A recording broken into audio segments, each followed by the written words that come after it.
Hello everyone and welcome back to another video of the Slender tutorial for Unreal Engine 4.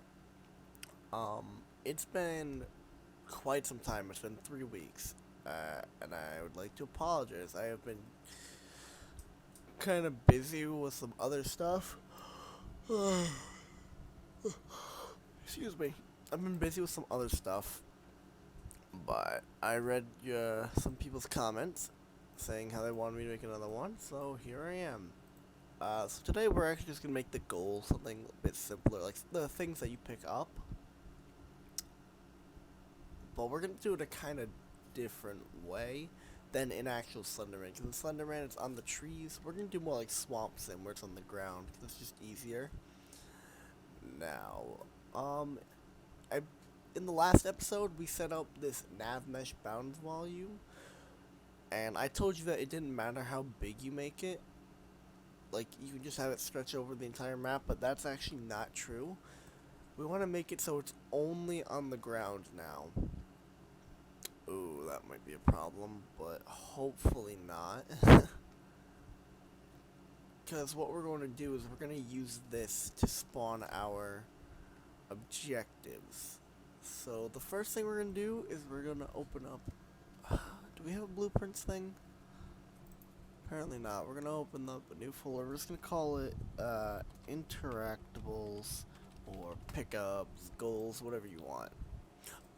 With that, I just remembered, we need to go to Project Settings and we need to add ourselves a new input. We'll go to Input down here, New Action Mapping. And we're going to call this Interact. And my preferred way for interacting with stuff would be... no, not enter. Either E or F. But honestly, who uses F? Unless E is already... oh, shit. Yeah, I just woke up. So... you have to... you have to forgive me. So we're just going to use E. And now we're going to create a new blueprint class. Actor, and we're just going to say Interactable.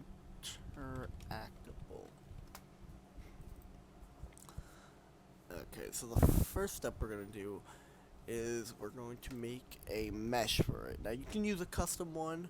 I'm just going to use a cube and shrink it down.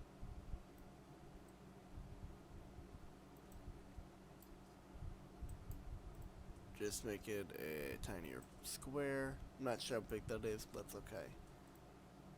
And yeah, let's make it red, 'cause why not? This way it sticks out a bit more. So now we need to set up the way that you can like pick them up. So what we're going to do is we're going to go to third person BP and open up our third person character. Then we're going to type interact. When pressed, actually we need to make a new variable, right? A boolean, so we're going to just call it player interact. We're going to set this to be true and then set it to be false. So now what we're going to do is enter interactable. We're going to get a tick. And we're looking for a branch.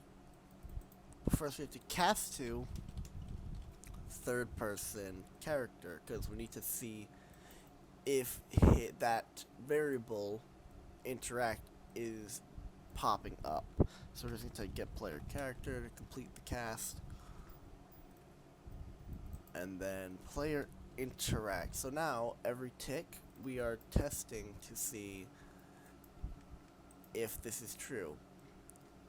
Now the thing is, we don't want that every tick. Because after you're not interacting, it's still gonna go. So what we're gonna do is we're just gonna get a do once. And we're gonna put false into the reset. So this way, it's only going to test if it's not true. Once it's true, it's not going to flood the commands anymore. So now, we need to actually see if the player can interact with it, because you can't just hit enter and pick everything up. So we're gonna get a new branch. Although you could also do a an and boolean, but I always don't. I never have good luck with these. They never really work for me. I don't know why. So what we're going to do now is we're going to create a collision, box collision. Just set it decently sized around it. And also with this, I'm going to make it so there's no collision at all. Say no collision. This one should have overlap. So now what we're going to do is event actor begin overlap. We're going to again cast to our character. But instead of get player character for the object, we're going to use other actor. We are then going to make a new variable. Let's call it can interact. So if the player is over it, he can now interact. We're going to set this to true. And then of course, same exact thing, event actor and overlap. We're going to cast. And then we are going to set the player cannot interact. So now, we're going to get can interact, put that in there. Both these conditions are met, just destroy actor. Now this is probably going to cause some errors. So there's other ways to do it too, which I will show you. I just want to see if this all works first. So let me just find my player thing. I'm gonna put the enemy in the sky so he doesn't make it so I can't see anything. Just gonna throw him all the way up there.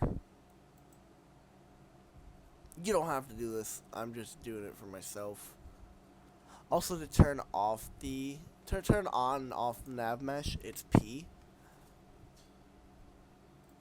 Not a lot of people know that. And by that I mean I didn't know that for a while. Alright, let's just grab our thing here. Press end to make sure it's on the ground. I don't like that it's always sticking out of the ground, but that's fine. Make sure everything is saved. And let us test this out.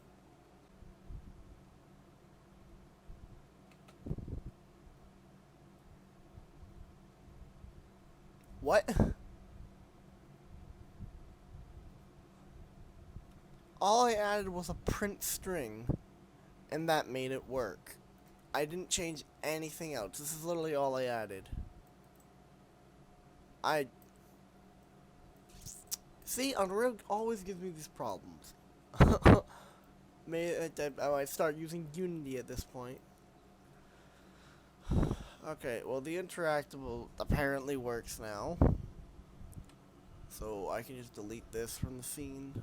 Not scene, but what we're gonna do is make the spawning. So I'm gonna open up level blueprint.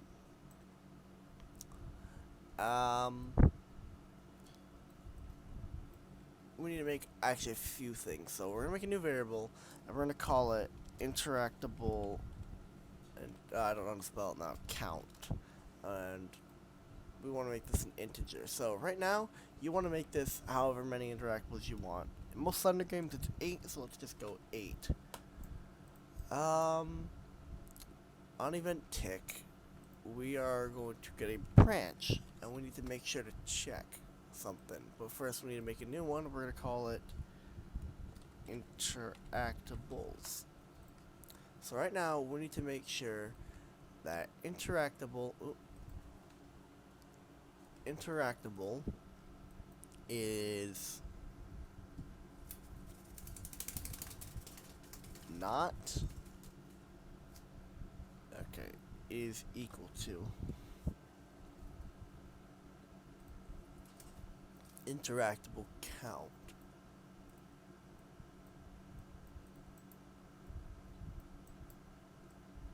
So if the amount that we have is equal to the amount that we want, i.e. 8, we're not going to do anything. But if it's not, we need to spawn in some more. So we're going to spawn actor in nav. Hold on. Yeah, I think it's just spawn actor. And then spawn transform, we want to get transform in, where is it? Get random point in navigable radius. I haven't done this in quite some time, so you please forgive me. We want to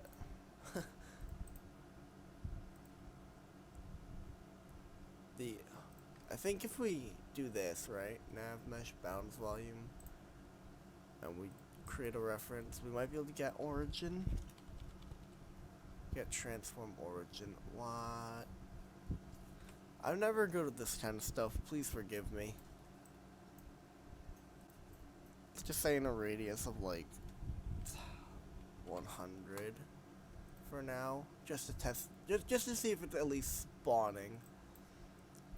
So then we're going to, for each spawn, we're going to set interactable. Not get. Actually, yeah, we do want get. We're going to set interactable to be get interactable plus 1, because we're adding one more.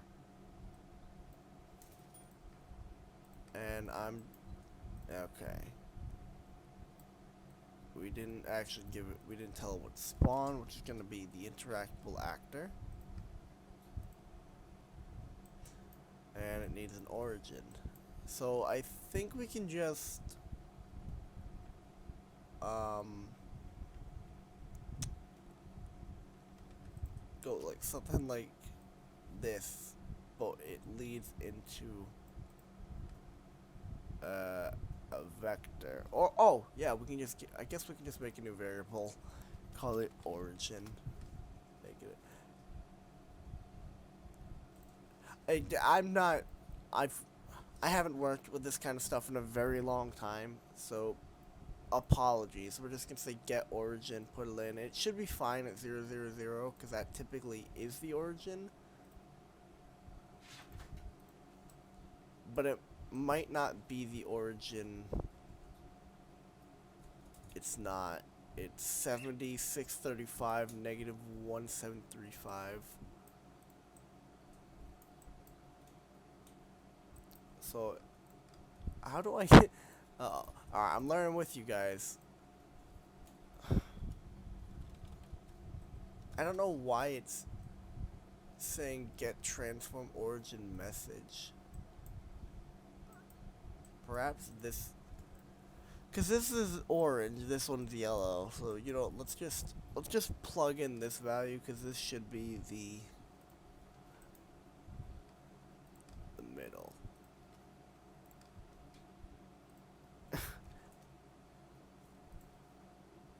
Because this is the origin of the navigable radius. So I'm just going to put the location into the origin. I'm just going to print string to see if it's actually spawning these. Interactable. So it should tick all the way up to 8 if it works. Okay, yeah, I just ticked all the way up to 8. Let's just see if we can find one. So, yeah, I'd just like to say apologies that if this tutorial is not good, because 1, I just woke up, and 2, I haven't worked with this kind of stuff in quite some time. And to be fair, I never really knew how to work with the origin, so that could be something to look into. That's probably something of use.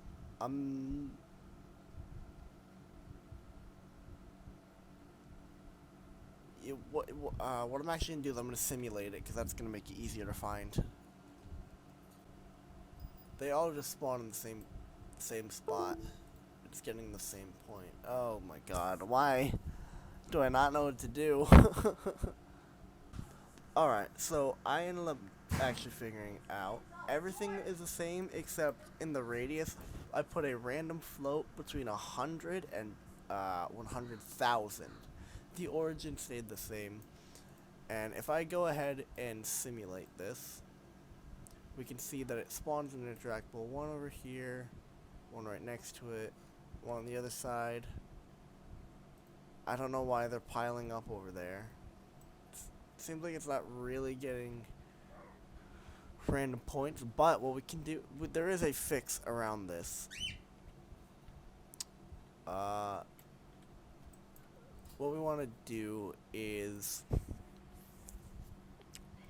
we're going to, in the interactable, we're going to make a, no, actually what we're going to do is into the game mode instance, we're going to go to Slender game mode, and we're going to create a new variable here, and we're going to say, spawn new interactable.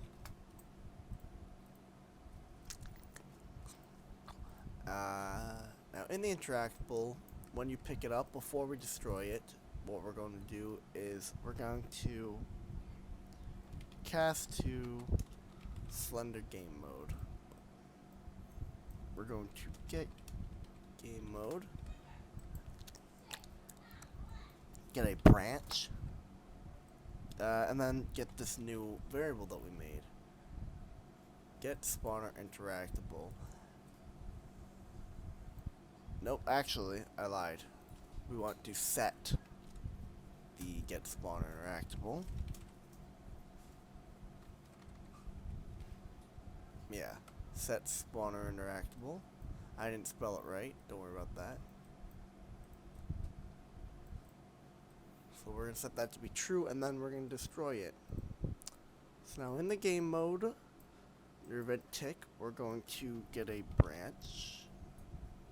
No, actually, under our map. So when we're testing it, what we actually want to do is make sure that spawner interactable is true. Cast to Slender game mode, and then get game mode.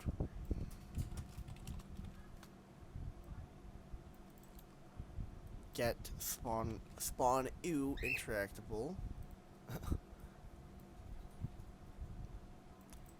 So if this is true, we are going to set it to be false. Actually, we do want it to go ahead the first time, and we can. If we go into spawner interactable under our game mode, we just set it over here to be true. So this will automatically spawn the first one. And if it's true, it's going to check to make sure if it can spawn it some more. So this should work. Just spawn one, and then once you interact with it, it will spawn the other. Oh, you know what we didn't do? We didn't tell it to not be true.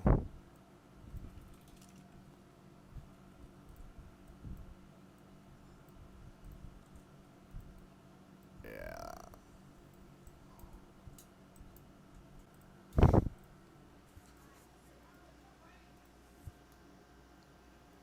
Okay, we have one. Its favorite spot is over there for some reason. I'm really not understanding that. After a very long time, I just moved it over here. So if we test this out, yeah, as you can see in the top left of the screen, it said 2, and it just spawned in our next interactable. So rather than spawning in a whole bunch at once in the same area, it's going to spawn in one at a time. And something that I just figured out, and something that you need to make sure of, is that your nav mesh volume, I remembered that the enemy we threw into oblivion. Did I just delete him? Oh, shit. I hit delete on accident. You need to hit end to make sure he's hitting the ground. Something I just realized. You need to make sure that your nav mesh volume actually reaches the top of everything in the area, because it didn't put him here, so he won't be able to actually walk up here. We want to make sure that it touches everything, but we can't have it above the house, because then it could spawn the Interactables up here, and we don't want that. It shouldn't actually, like, the chances of it actually spawning stuff up here are quite small, assuming it can even reach this. So yeah, that was the oh my god, I know this video was bad. I wasn't really prepared. I had just woken up because I want to get this done quickly, but because I haven't uploaded a video in a long time, so yeah, apologies that the video isn't the best tutorial. I'll cut it up, make sure I'm like what I was trying to say before OBS just died is I put all those text there so I could actually like explain it more, because I had just woken up. I haven't been working with Unreal, but some of you guys wanted this video and I wanted to get it out there. But yeah, I'm very much sorry about that. So thank you everyone for watching, and I shall see you all next time I make a video, and I'll make sure it's not shit like this. I'll do my research beforehand. Bye bye.